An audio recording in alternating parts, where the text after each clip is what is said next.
Number one, the feeling of pity. I usually know when I'm talking to a white person because they always will attempt to invoke a feeling of pity in me.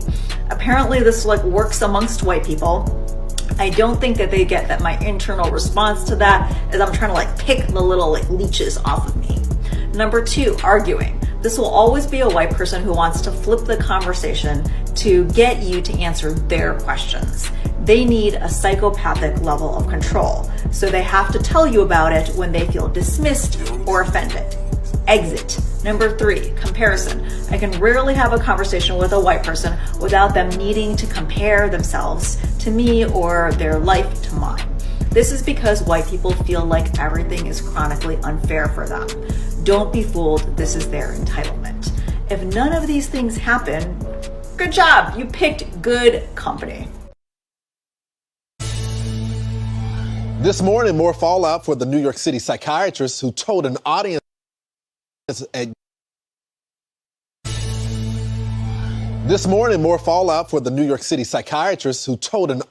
at Yale about her fantasy to shoot white people. I had fantasies of unloading a revolver into the head of any white person that got in my way, burying their body, and wiping my bloody hands as I walked away relatively guiltless. With a bounce in my step, like I did the world a favor. White people are out of their minds, and they had been for a long time. She later said that she got a bounce in her step. Here to react, former professor, Dr. Carol Swain. Professor, this is not an isolated incident. This is on college campuses everywhere, right? Yes, there is a dangerous double standard that allows racial and ethnic minorities to engage in hate speech without any consequences. And this has been going on for years. And what I've always noticed is that the universities seem to reward the ones who make the most outrageous, the most hate-filled statements. It's been that case ever since I've been in academia. White people seem to like to be entertained by minorities like this. And I mean, not all white people, but the ones on university campuses that make the big decisions. Carol, I gotta tell you this. She later tweeted this right here. She says, laugh out loud, looks like everyone is in a tizzy about fantasy dreams, but not actions. You know, the problem with this is the country is deeply divided. And part of the reason the country is deeply divided is because of academia. They're putting fuel in this fire. Yes, and the problem is that this woman, she should be reported to the New York State Board of Health or the Connecticut Board of Health or wherever she's from, I believe New York, and also the professional boards. I mean, she should not be practicing medicine. What she says matters. And so there are lunatics that may be listening to her speech right now that will go out and act on her fantasy. She has planted that in someone's mind. I'm so glad that you brought up the board. We didn't get a statement from them, but we did get one from the School of Medicine at Yale. This is what they said, quote, to emphasize that the ideas expressed by the speakers conflict with the core values of Yale School of Medicine, we added the disclaimer, this video contains profanity and imagery of violence. Yale School of Medicine expects the members of our community to speak respectfully to one another and does not condone imagery of violence or racism against any group. Doctor, the last thing I would say on this is, why do we continue to fund these higher education institutions? I mean, I know you value education, but until we start speaking with our money, they're going to continue to do stuff like this and the indoctrination that's on the campuses. Yes, and that statement should have ended the career of that doctor because she is unfit to practice medicine. And we also should be concerned that even Harvard University educated physicians are talking about using racial preferences in the treatment of patients suffering from heart attacks. They're going to give preferences on the basis of race. This is ridiculous. It's unprofessional. It's un-American. It's probably illegal. If not, it should be. She didn't just fantasize about doing this act. She felt comfortable telling people about it. Doctor? Planting it in their minds. She's a psychiatrist. She knows what she's doing. That's exactly right. Thanks, doctor. speaking truth to power. Her critically engaging voice and fearless speech have proven to be indispensable for calling out injustice wherever it exists. She also is a force grounded within the Socratic tradition, where she embodies the mantra, the unexamined life is not worth living. Dr. K takes both of these traditions and ties them to service. She ties them to a willingness to empty herself, and does so through artistic, narrative, and literary means, whereby she exposes her own pain and angst from being bombarded by racialized catastrophes, and universalizes those experiences to other people of color who live in a white supremacist civilization, where black and brown love is a crime, where black and brown love hope is a joke, where black and brown freedom is a pipe dream, and where black and brown history is a curse. Dr. K is an academic forensic psychiatrist and psychoanalyst. Her expertise is in unconscious violence and specializes in working with people of color who have been harmed by psychiatry, psychology, through consultations. She also does organizational consultations for institutions to address racial harm, responsibility, and violence. The goal is to eliminate infrastructure that promotes privilege, and to look into the unconscious of each organization to see where they're suffering. Clinically, she specializes in working with people of color and marginalized identities. She completed her undergrad at the University of Michigan, focusing on Renaissance literature. She earned a master's degree in humanities at the University of Chicago, where she focused on critical theory, largely around race and sex. And went on to medical school at the University of Chicago and completed her residency at North Presbyterian Cornell. She completed a forensic psychiatry fellowship at NYU and also received their training in addiction medicine. She then completed her training in adult psychoanalyst at Columbia Center for Psychoanalysis and Research. She currently runs a process group at Harlem Hospital and is part of the dance and music community in New York City. Dr. K's life experiences, education, and training has given her a unique, courageous, and visionary voice. It is a voice of freedom, and is one of the best voices that I ever heard. Will you please help me welcome Dr. K to the Yale Child Study Center?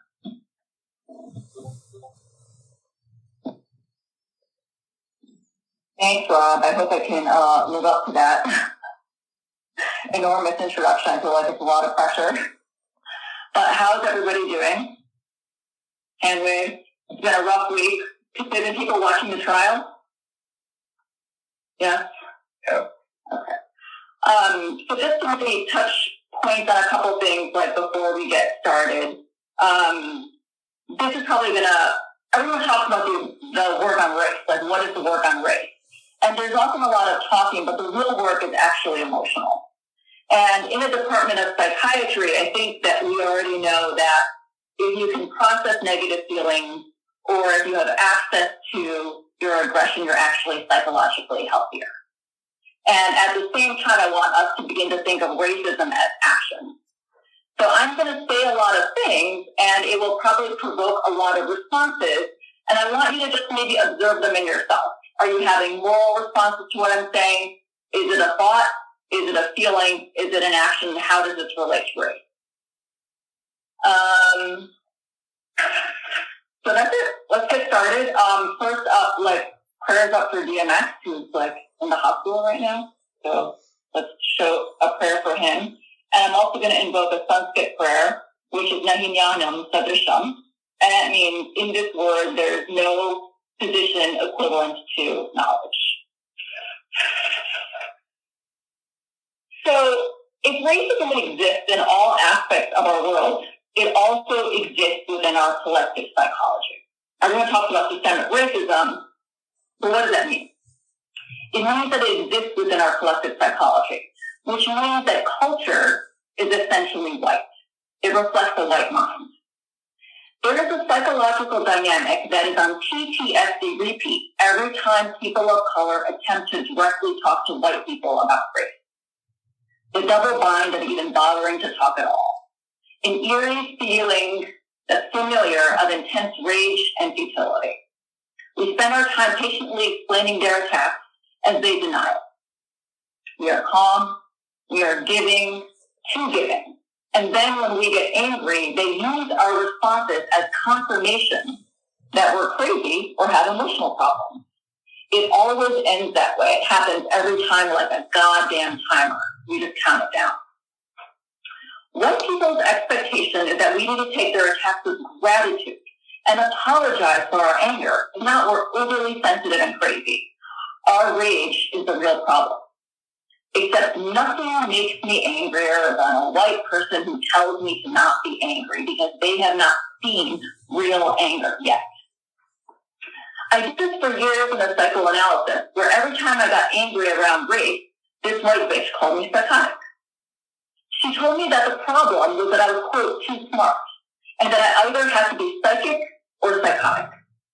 Her interpretations had nothing to do with me. Psychoanalysis was used as a weapon on me to have aspects of her mind, a projection which I'll unpack. She'd attack me through racist interpretations and then make my anger, quote, the problem. I spent years unpacking her racism to her while she charged me cash money for years. And then she'd attempt to, quote, teach me because she had concern about my anger. I couldn't get her to shut the fuck up. This is the cost of talking to white people at all. The cost of your own life as they suck you dry. There are no good apples out there. White people make my blood boil. Around 5 years ago, I took some action. I systematically, I'm getting confused, white ghosted most of my white friends, and I got rid of a couple white BIPOCs that snuck in my crew too. I stopped watching the news. Once I started, I couldn't stop. I had less than 1% left. It was also public service. I had fantasies of unloading a revolver into the head of any white person that got in my way, burying their body, and wiping my bloody hands as I walked away relatively guiltless. With a bounce in my step, like I did the world a fucking favor. I also walked away from institutions where I spent years training in New York. I didn't want to teach there. I couldn't be a part of it. They are militarized training systems in how to become white. The Ivies are papers after all. So let's step it up, yo. I needed to cut out everything white. While ghosting is a super immature move for a psychiatrist, my lethal Connery cleanse was a moment of reckoning with myself. I didn't let myself see that I've been having these conversations for years. It was too painful for me to acknowledge that I was being used. To see the relationships for what they really were. Attack, entitlement. Holding them above the Connery dungeon, I released them into the pit. I was sparking motherfucking joy.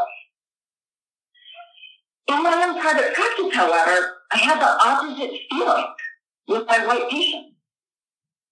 I felt unbearable pain sitting with them and feeling what they were going through. White suffering is desperately painful, even if white people don't know that the origin of their suffering is racism. They've never learned another way. I've been able to take in a few breaths now, and I want to put into words why conversation was never possible, to communicate to you what I thought was impossible. My fantasies of being an assassin were more about my own futility. I was not doing what I needed to do, a meditation on the real murder. I didn't want to look into my own darkness, mix my blood and tears with my finger, and smear it across my forehead as to look. I was scared of my own power and thrill of invoking terror. So I stopped myself. In Hindu culture, Mahishasura is a demon that changes form. Every time you kill Mahishasura, it stays immortal by taking a new shape and form. Mahishasura can only be destroyed when you see it for what it is. It can no longer take another form. Racism is my Mahishasura. I arrived from a goddess culture that kills to create, and I'm also really good with knives. So I'm going to do what I need to do, which is kill Mahishasura and enjoy it. I took a minute. I'm ready to come out and let the killing and creation begin. Adi Parashakti is the moment of absolute truth after the destruction of the universe and before its creation. We're going to have to destroy everything to create a new world. I know Dave Chappelle's done new material, but I want to return to his special, 846. I hit pause in 2 moments in Chappelle's 846, his opening and closing question. I'm tired of explaining to these people something that is so goddamn obvious, and are you out of your fucking mind if you can't see that? I held on to every word Chappelle said. The space between his words felt long, emotionally raw. The nightmare of racism hasn't ended, it's endured, thrived. We've never been able to move forward. Why are white people so confused by Black rage? More importantly, why do white people have so little empathy towards Black rage? In 846, Chappelle begged white women to just shut up. White women cannot stop talking for longer than 5 minutes because they think that they are here to teach us about white privilege. And I saw the same type of thinking in all white people in the institutions I was in. But now I got some tools. So let's just say I got a roadmap to the white mind. Are you out of your fucking mind if you can't see that?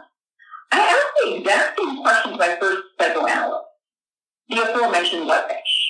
It wasn't well received. I knew it wouldn't be. I'm psychic like that. Since racism is embedded in culture, it's normal in our society to attack the minds of Black and brown people, to say that we're crazy or our rage is a problem. This perception is authorized by academic psychiatry and psychology because they are part of the collective white mind. That shit is white as fuck. I'm going to answer Chappelle's questions in a series of pieces through a different angle. I'll be using my expertise in forensic psychiatry, critical theory, and psychoanalysis to turn the lens on the problem, the white mind. This piece is the intro of pieces to come, which will dig deeper. The series is intended to unpack the hot mess that's the white mind. You will likely have a problem with what I'm saying. Could you try again? Siri is very scary. Anyway. Interesting question. All right. Let's turn the volume on this down so Siri isn't spying on us.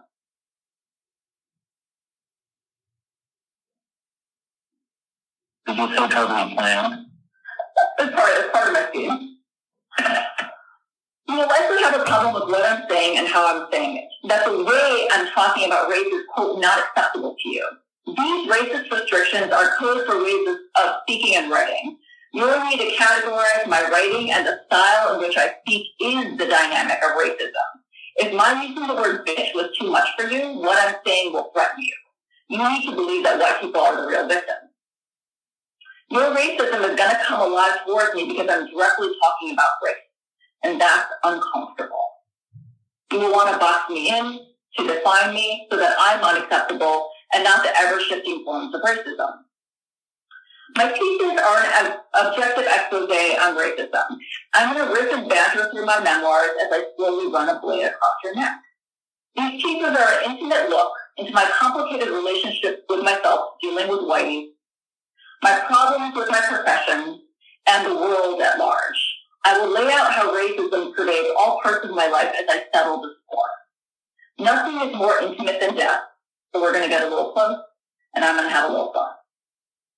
You may have heard of words such as psychopath and bully, or like me, you'd be more partial to the more sort of accurate descriptors of asshole and bitch. None of these words come even close to capturing the pervasive white people are truly a phenomenon. This means that we need a brand new vocabulary for these concepts to imagine something new, an experiential remix that draws from culture, psychoanalysis, and forensics. I have created a psychological mashup guide to the violence that white people commit as part of their identity and their need to stay guilty, to not face some awful truth. We need a vocabulary of new concepts to help people of color name what they experience, to identify the violence that's committed on them, and to reflect on the parts they may have also internalized. I'll unpack how racism is embedded in white culture and how it reflects the collective white mind. Racism hides behind a distorted white focus on Black rage as a problem that Black and brown people need to address, without seeing it as a projection of their own sickness. Racism is masked by white efforts to help people of color, an identity I will call white goodness. Because of this dynamic of white people never owning their shit, Black and brown people have always had a different room to talk about white people. For white people, my series is an invitation into the other room, to see how we view you, and to begin to own your own violence. But it's your first time here, so I want to make sure that you're like comfortable or at least seated. Like, I'm a good host like that. But you're here, I respect that. My thoughts are clearly an integration of like way too many years in school, and during that time I had to play anthropologist to white academics to survive and understand what the fuck they are really saying. So I've learned how to decode white. I will be teaching these new concepts to you, but my form is just a candid conversation. What I'm talking about is really emotionally painful. But at the same time, sometimes we just need a little laughter. We need a little sugar to bear to know. Let's take it. White people have been out of their minds since Western colonialism. It was the worst violence the world has ever seen. White people tell themselves that they are the superheroes of the world. They started this lie to justify their violence. I'm going to call the superhero identity white goodness. It is the mask of a psychopath. White people don't know they are wearing a mask because usually psychopaths don't know that they're psychopaths. This mask is an essential part of their identity. Every time a white person lies about their violence to or against a person of color, they invert reality. So violence becomes exceptional heroism. White people also have to distort their perception of a person of color to make them inferior and in need of help to justify violence. And for white people, everyone is in need of their help, which is like how colonialism began. So now white people have violently inverted reality for years to continue to see themselves as the world's superheroes. It's brand management at this point. So white people are out of their minds, and they have been for a long time. So we're now in a psychological predicament because white people feel that we are bullying them when we bring up race. They feel that we should be thanking them for all that they have done for us. They are confused, and so are we. Can you hear me okay? Yes? Okay. We keep forgetting that directly talking about race is a waste of our breath. We are asking a demented, violent predator who thinks that they're a saint or a superhero to accept responsibility. It ain't gonna happen. They have 5 holes in their brain. It's like banging your head against a brick wall, just like sort of not a good idea. We need to remember that directly talking about race to white people is useless because we're at the wrong level of conversation. Addressing racism assumes that white people can see and process what we are talking about. They can't. That's why they sound demented. They don't even know they have a mask on. White people think it's their actual face. We need to get to know the mask. Black rage has nothing to do with Black people and everything to do with white people. Part 2. The white blah blah. The game is radio. White people need our help. We made enough fun of them, like behind their back, like it's time. They need some help. They rig the game, but they don't know that they're losing, or the cost to all of us. If white people can accept the existence of racism and the matrix in which it operates, white privilege, why has there been no psychological formulation of Black rage? It's real. We all know it's real. No one feels comfortable saying it. So let me just do it. People of color are angrier and louder. I know, I'm one of them. BIPOCs are enraged because white people don't own their dirty history, actions, or real intentions of racism. Instead, white people babble 24/7, needing to teach everyone about race, and yet have a complete absence of curiosity about Black rage. Why? Some people love talking about race right now. You cannot get them to shut the fuck up. It makes them feel good. They also imagine it makes us feel good to see their true enlightenment. Talking about racism is a form of self-congratulatory masturbation. White people exchange pleasantries without really addressing racism. It serves no purpose other than to jerk themselves off. We're posturing as a nation. And yet, for all the babbling and teaching that white people do, the moment you bring up race, they deflect any suggestion that they're racist with a white liberal blah blah. They go on white video apology tour when they get caught being racist. That was not me. I lost control. I am not that person. I was raised to be respectful of difference. I honor and salute you. That's not an apology. That is a press statement. What they are saying is that was a one-off. I had a moment where I lost control. That was not me. It's all of you, America. What they're communicating is you are the ones who are off with what you saw. We came into contact with their unconscious. White people are dependent on Black rage to set up issues of race as outside of themselves. They need to focus on the intensity of rage as a problem located in a person of color to establish that race has nothing to do with them. The problem of race is that we have difficulty with emotional regulation. Once we calm the fuck down, they can actually talk about race, how they can even help us. The most violent racists are the ones who are not aware of their unconscious, not the ones that express their hatred in words. Most racism is unconscious. In fact, not understanding Black rage is a psychological requirement for white people to flourish and thrive. It's a cover. To not know their unconscious or who they really are. Their survival depends on it. That's why it needs to be perpetually confusing for white people. Not understanding Black rage is why our nation and world hasn't been able to mourn from the level of violence of slavery, colonialism, and conversion. Racism is just its continuing legacy. A reminder of what we haven't yet faced together, our collective trauma of sorrow, anguish, and utter desolation.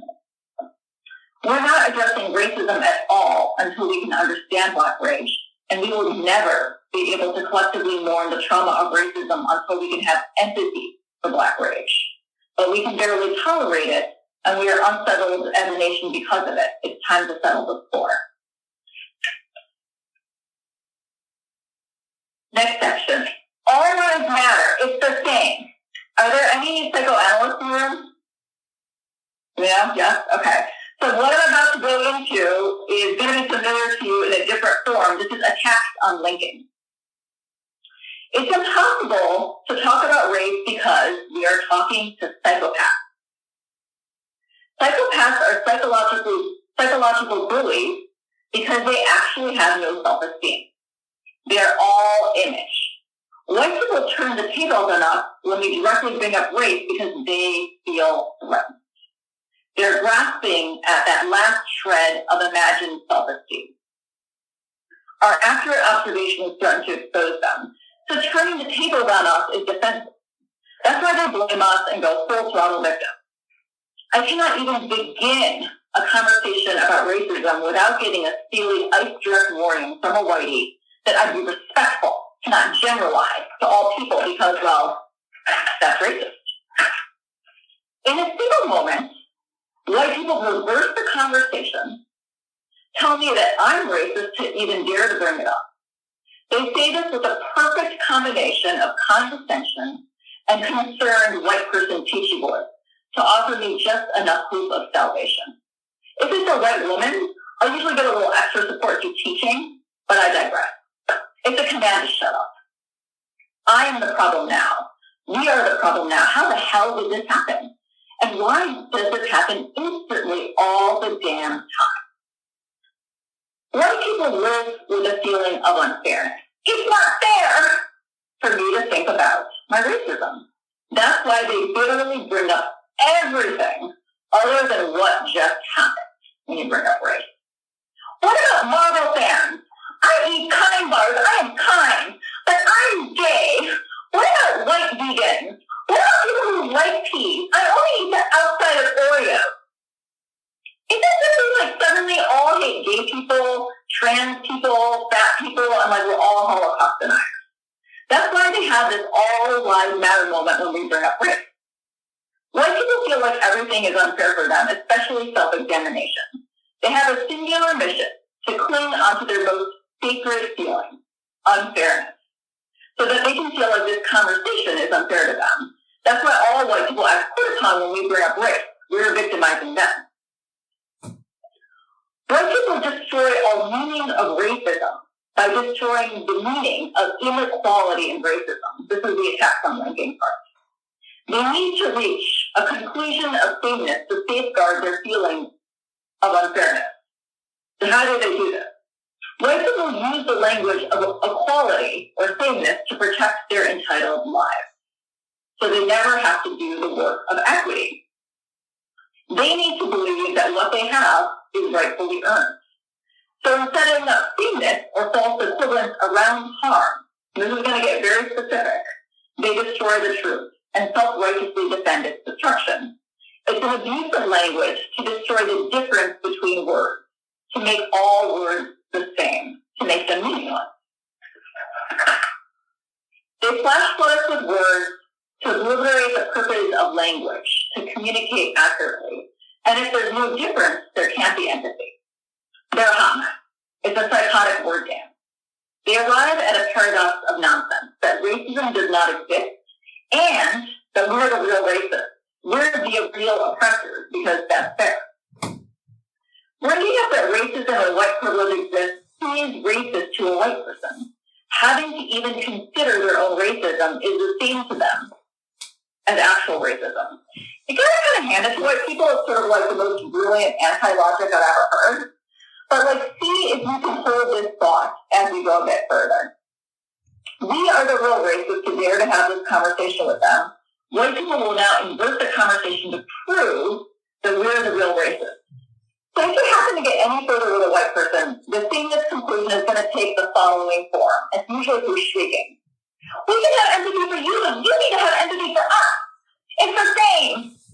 That sounds good so far, right? Like, let's slow it down. See what they're actually saying. What words are being equated with what.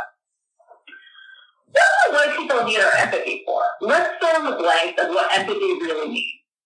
We can have empathy for you, quote, and the history of racism, but you need to have empathy for us, feeling bad or guilty. Whiteys occasionally fill in the first blank. The second blank is problematic and almost never filled in, because white people ain't really requesting empathy. They want sympathy. It's a desperate pervading state towards white guilt or feeling bad. Also, white people are now speaking to us in the past tense. That's interesting. They're no longer addressing what we just said. They're racist. So they're talking about the history of racism. They changed time on us, yo. So it's all in the past. So by this point, we're like so lost by white logic that we no longer know what racism means. So this is meaningful. Let's put this bad one together.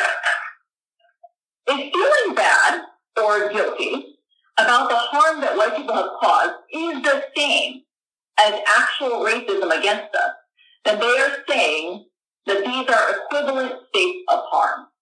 So feeling guilty about committing systemic violence is being harmed as much as the violence of racism. Since they're the same, there's not really anything to talk about here. It's a wrap. Or put differently, racism does not exist. But remember that white people need guilt to hold this whack-ass conclusion of sameness together, because it makes no sense. And if not, there's no harm to them, and they actually have to face their own racism. So white people have a situation. They're saying, you need to have pity on my feeling bad. Facing my own violence is a violent attack for me. Stop talking or I will feel violently attacked. So let's take that seriously. That's how threatened they feel. They have to deliver an ultimatum, and that's why feeling guilty is a psychological necessity for them. As long as they stay guilty, they don't actually have to face reality. And it's not that white people won't speak to us about the racism that took place. It's actually that they can't. It's a psychological limitation of their minds. They're struggling emotionally with the content of what we just said. They just can't go there with us, and we have to actually accept that distinction. And we can because our minds are different. They're also saying to us, you need to understand me. You have misunderstood me. This me part feels threatened.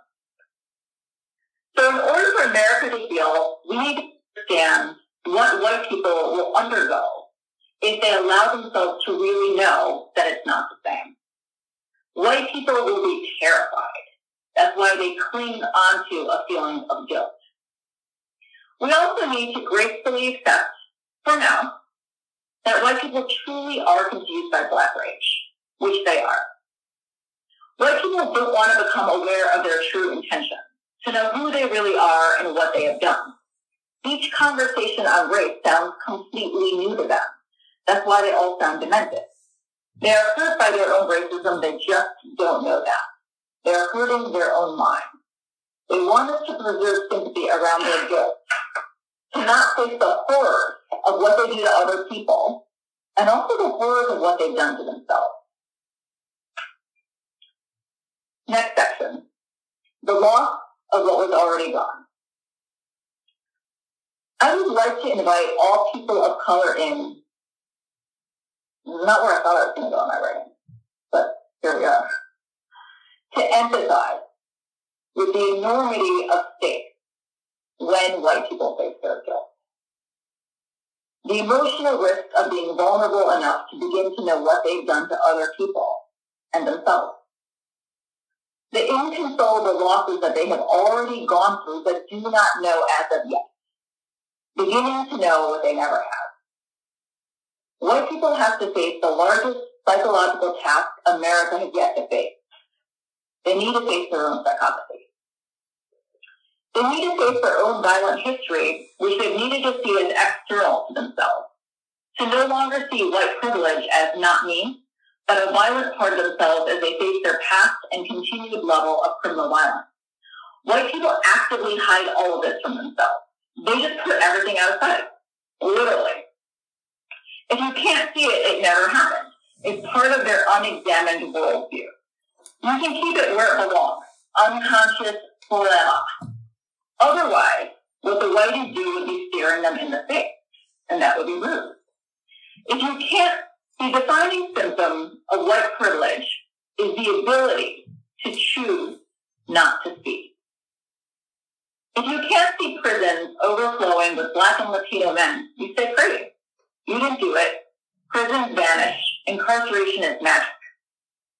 White people need to control who's in and who's out.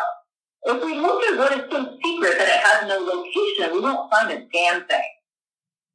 They keep their airtight, CIA-level operation of white privilege hidden from us. You can't wiretap an operation that has no location. You don't want anyone to see a backdoor meeting about a meeting, outside code, and behind the scenes, strategically placed phone calls. You don't want a mole. You want it to work and work for you. White people are hiding from themselves. Fatally shooting a 17-year-old boy as he returned from a candy store saved a community. Neighborhood lunch pillar. Trayvon was in a hoodie and up to no good. Slaying a Black runner from a pickup truck is self-defense. White people put Eric Garner in a chokehold while he suffocated, and his life slowly left him, but it's not violent. It's a gentle neck massage. With Breonna Taylor, the cops got charged for wanton endangerment. White people could have been hurt. There were no indictments because of what white people saw. Protection of themselves. The cops got charged for the bullets that missed her Black body, not the 8 bullets that they loaded into her. Translation. The bullets that count are the ones that protect the real issue. The right to kill Black people. Breonna Taylor's body is just collateral damage. How white people view themselves has to change.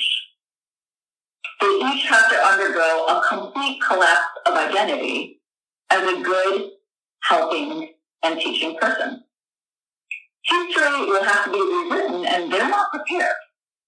They will be undone, and we can see this right now. White people are disintegrating into a rage with just the dawning threat that an ounce of white privilege may crumble.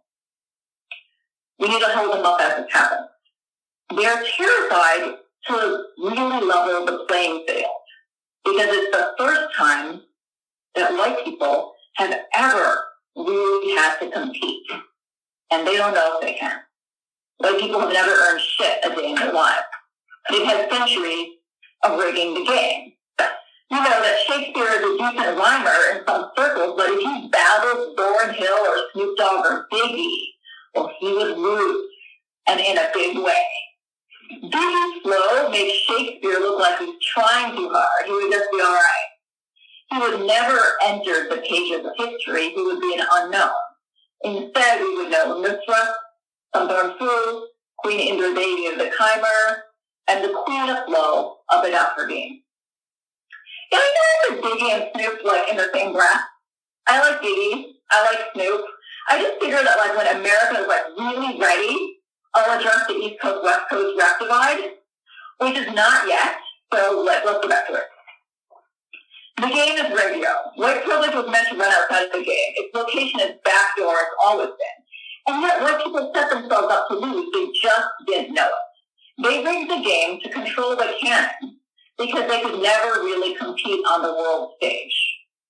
And it's graffiti sprayed all over the cultural unconscious in large block letters. White people can't dance.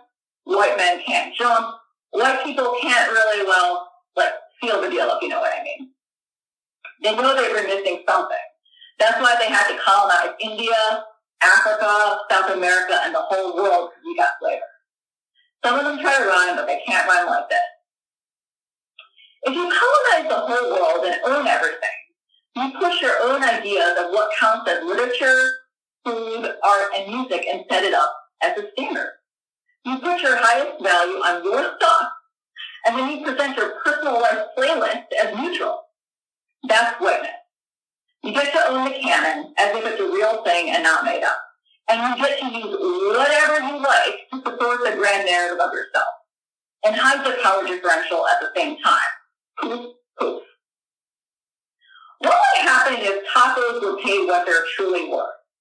This is why entrecote is expensive and, well, bad, and tacos are cheap as fuck.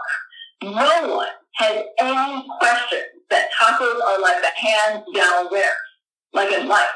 And that's the real reason we need to roll up with Mexico. Well, that and cojito. That shit is good. I got you, Puerto Rico. The real cojito is not Bacardi. You're still safe because white people think that you're behind the wall. That's why white people love talking about paranoid fantasies of people of color, because nothing is more threatening to white people than facing reality. They have never faced reality, and as long as they stay guilty, they never have to. So let's change that. Let's not talk about fantasies. Let's talk about reality, capital R. So let's just do a little recap here. If feeling guilty about their violence is the violence inflicted on white people, they're also saying, I feel attacked for having to consider my own violent actions. Any conversation about race gets turned back on us for one single insistent reason. We are not getting who they really are. Like, why? Like, who are you guys? So let's meet white people where they're at by understanding how threatened they feel about looking at who they really are. We have to help them open their eyes and begin to see and hear for the first time. And level up, level up, level up. Next section. Out of sight, out of mind, the hidden white worldview. White people do not see their violence. Literally, they do not see it. And they give a special name to their blind spot. Objectivity.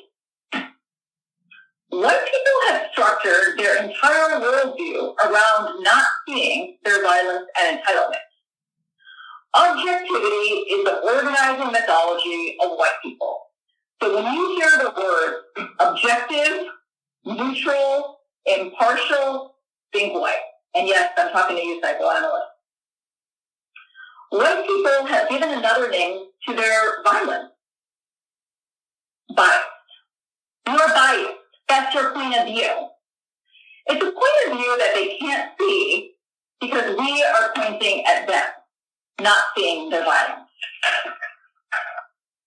White people set up a power differential in relation to us where they're objective and we're emotional. And they dismiss everything on those terms because we're so emotional. So let's just do a little mini history lesson here to see this impressive setup. I'm going to backtrack. A little history lesson. Colonialism is unrestrained predation. It uses power to assert Eurocentric and Western dominance and justifies control over resources and people by legitimizing violence. Colonialism is psychopathy. White people have physically structured academics around their objectivity. They put colonized narratives in the Department of History. This is really easy to pick up. History is basically like fan fiction for white people to marvel at like how amazing they are. You get the sense that when you talk to white people that they're sort of stuck in like a Marvel comic. Just count the number of times they use the word super. I live in the greatest country in the world. I'm a superpower, super freak. They learned this in history class. They leave out their violence. White people put their violence physically outside the history department. They keep it out of sight. These have different names. These are called Latin American studies, Caribbean studies, East Asian studies. It goes on. So I'm taking these classes, and just to give you a one-sentence summary, like telling you what I've learned, because I've taken a bunch of these classes, I'm going to summarize it. White people culture everything we have. Our land, culture, history, and personhood. Like there. That's it. You've taken all the classes. They keep us apart in different departments, far away from each other, because we all say the same thing. White people have destroyed everything we have, and they don't want Black people to know. They fragment communities of color so Black people feel isolated rather than know they have a world of community. White people also separate non-Black people of color to accept their place outside of history with a coercive promise of privilege. You too can become white one day if you participate in anti-Blackness. If you accept the white trap, you're actually accepting your own inferiority. It is designed to fragment all Black and brown people, so it's a win-win for the white. A man who cheats makes sure that all the women he cheats with can never meet. He knows that if they ever got together, they would burn his motherfucker ass to the ground, and that party would be lit. Racism is a hidden continuation of colonialism. White people systematically structuralize their entitlements through practices and policies to keep their violence and hatred out of sight. White people be tricky. They now oppress us through an invisible power differential of unearned assets. White people continue to confer advantage based on race to themselves and a system of disadvantage to non-white groups. Except now that shit is smoother, cleaner, and better sanitized since the violence is no longer direct. These two different kinds of history actually reflect two different kinds of minds around the perception of violence. White people set up their worldview to avoid seeing their violence. They're objective, and we're emotional, so we can't see straight.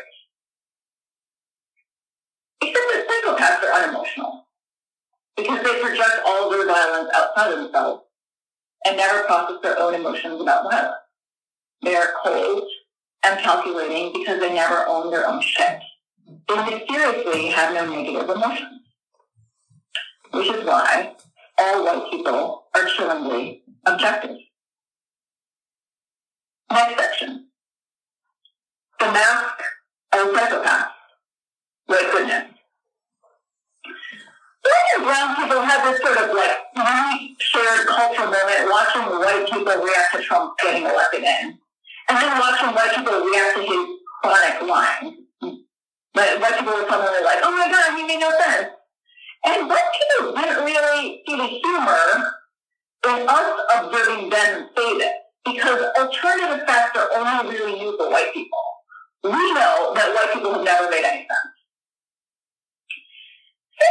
Systemic racism and white privilege is something that all white people want to deny, each uniquely believing that if they're not consciously racist, then they must not be racist, even as they participate in violence.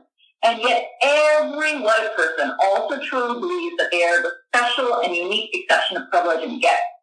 So much so that they each individually believe they are the true liberators of the third world. It's their calling, the chosen one. And white women are kind of having a moment right now where they believe that they are the anointed teaching sages of privilege and whiteness. And you cannot even laugh, because you have to remember that it's not ironic for them. How the identity of rampant exceptionalism both become believable and the norm for white people? Language gives us access to how white people consciously view themselves. White speak is the language of opposites, the difference between what you say and what you do. It gives us an entry point into the white mind. Since white people don't consciously experience themselves as violent, we need to first understand and name how they do see themselves. White people have created a systematic methodology to experience violence as not me. So I'm going to use language accurately as we begin to understand the white mind. I'm going to rename and create our own lexicon, and this is going to be some shit. White people gouge out their eyes to keep the image of themselves as superheroes. So if you create a narrative that others need you, and you are graciously stating them, you can basically justify all violence. It's a psychological goal. White goodness is an identity to consciously experience violence as not me. And it's not just an organizing identity, it's also a performance. And not just any performance, it's the showstopper of all shows, the Tony of Tonys. White goodness is a particular genre of live theater that focuses on the optics of caring. Every public moment in the world signals their innate virtuosity and nobility. The unbridled expression of tears, moral indignation and outrage over all the world's atrocities are part of the careful cultivation of how white people need to be seen. It's a stuff of legend. You know when it's happening because you just kind of want to sit back, get some popcorn, and watch the show of emotion. It's going to be epic and long, so grab a beer and make sure it's cold. You got to ask the question, why white people have the highest level of sanctimonious outrage for things that have never happened to them, while also reflexively rejecting all racist actions they commit. White outrage is a moral badge of honor for how much more concern they have for what is really going on, how much better they are than us. Black rage is a communication about pain. White rage is an intentional shifting away from the real content to divert attention back to the real stars. White people. Heroic superiority. They got that badge. White people can now save us all from an otherwise wretched existence. Heroes. White people show off and display colored kids that they, quote, help. Selfie, hashtag tremendous capacity to care, colored kids are the front. Documentary filmmakers who, quote, give voice to other communities. International adoption, click, click. All of us look to see who's in the center of the shot, has the mic, or who the story in the press is really about. Proof, white magic. This is why all white people love injustices. It's their chance to shine and take center stage. And the little voice inside of you knows it would be damn near impolite to gently question, why the fuck are you so outraged? None of this happens to you. You know that it would just cause another dazzling surge of white affrontedness, and you would be an asshole. So win-win for white goodness. White women have elevated this to an art. You can see this in their watercolor response to Jay-Z's reclaimed use of the N-word. In his interview with Oprah, it was a white call to arms. They're more offended and feel that they are better black than black people because they, quote, get it. They get the real black experience. They can now teach Black people how to be better Blacks overall. Thank you. Except GZ is doing just fine. I was in training on a clinic day in residency when the 2008 terror attacks on Mumbai happened. Two directors of the clinic positioned themselves in the room to give voice to themselves and perform their goodness. One of them had traveled to India and used the moment to wax lyrical about his romanticized notions of India and bemoan his imagined abstract loss. What a beautiful country. The colors, the vividness, the people. Such a beautiful country. We went to, it was a tale of his travel. And apparently his designer color schemes too. The other one voiced her heavy despair. Her voice shook with white emotion as she took center stage. It was truly spectacular. After they filled up the space with the story of themselves, they moved on. There were two people of Indian descent in the room. What they did do was ask us if we had any relatives in Mumbai, or even if they were alive or dead. Details, really. We were an afterthought. I was an afterthought. It was a story about them, and a spectacular one it was. Inside the white mind, every day is opposite day. Is this the right time, 156? Let me know if you want me to stop or keep going. I'd love to keep going, but I also want to get some comments. I think if you don't mind, that'd be great. And I know there's a lot of comments, and I'm seeing several on my feed. So thank you for shaking us. Really, I feel very shook in a good way. And a lady coming from Mexico, I think that a lot of the things that you have said have resonated with me in an uncomfortable way. And I thank you for that. Okay.